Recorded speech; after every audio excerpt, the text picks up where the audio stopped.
Not long ago, we were packing our car for a long trip, and some of the items we were packing in the car were very fragile. They were these very large glass containers that we were going to be using for a wedding. And we wanted to make sure that they were packed very securely.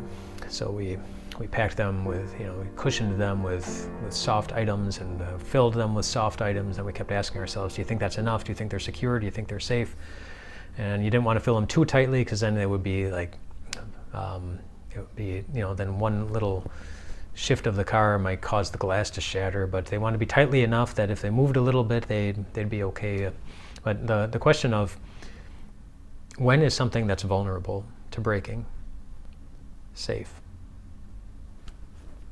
is a question that we're all familiar with, sometimes with transporting pieces of glass or other breakable or valuable items, but sometimes when it comes to us too. We are vulnerable. We are vulnerable to breaking,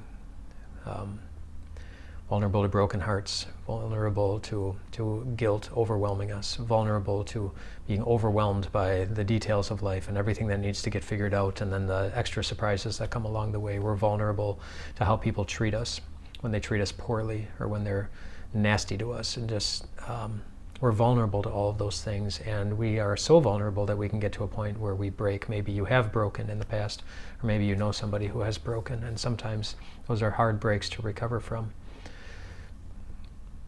So when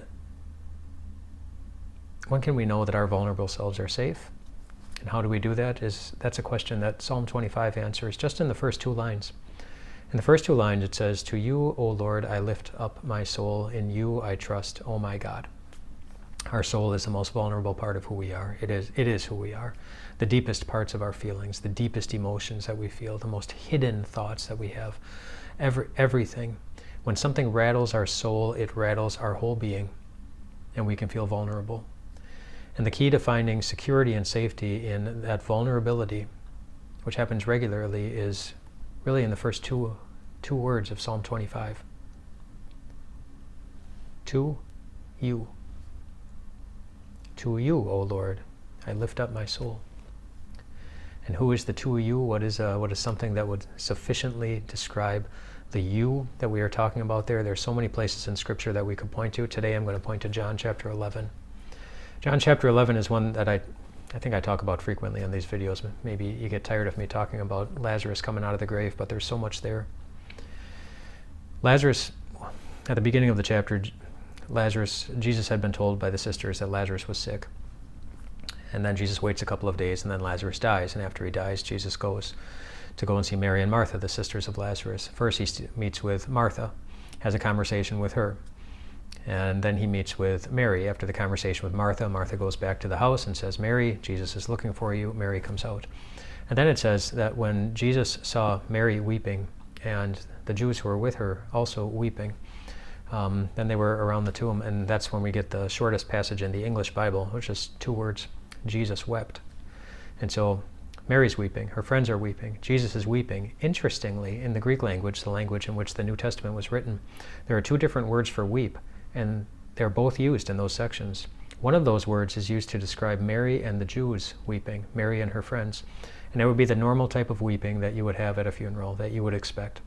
The expected type of weeping when something sad happens. But there's a different word that's used for Jesus weeping. And the word that's used for Jesus weeping means something different. It means the type of weeping that you don't expect, where suddenly you are overcome by emotions you didn't see coming, and you can't help but burst out into tears. And that's what Jesus did. Even Jesus was surprised by how much life can hurt sometimes. As he looked at his friends, as he looked at death, even Jesus was surprised.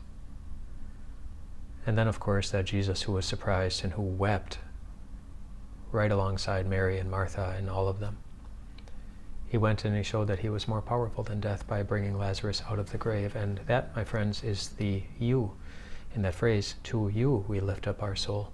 Somebody who knows how you feel, somebody who knows that sometimes life surprises us, someone who himself was surprised by the hardness of life, but who still remained powerful over all of it. and someone who still remained focused on making sure that you would have a way eventually out of it. That's the to you. My wife and I were reading a devotion the other morning, and there was a phrase that was used in that devotion that's really stuck with us. It's the phrase, Jesus has earned our trust. There are some things we don't know about Jesus, some things we don't understand, some very big questions we might have, but looking at the cross of Jesus, looking at his attention to the people he interacted with, looking at his heart, looking at his sacrifice, looking at what he gave us freely, completely, willingly, lovingly, looking at his wounds, we know this about him. We can trust him with our vulnerabilities. All of them. So give your vulnerabilities to him. Tell him where you feel vulnerable. And then remind him, not that he's forgotten, but remind him how he feels about you, that he loves you. That is what started off the whole thing with Lazarus. At the beginning of John 11, Mary and Martha sent a message to Jesus. And the message was simply this: the one you love is sick. They communicated the need, and they reminded Jesus how he felt about him, how they knew he felt about him. Maybe do that as you drift off to bed tonight. Tell Jesus your needs or the needs of people you love. And remind Jesus how he feels about them. And by doing that,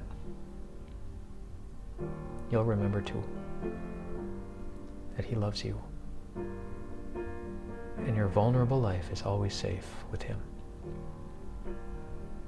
Rest well tonight, my friends.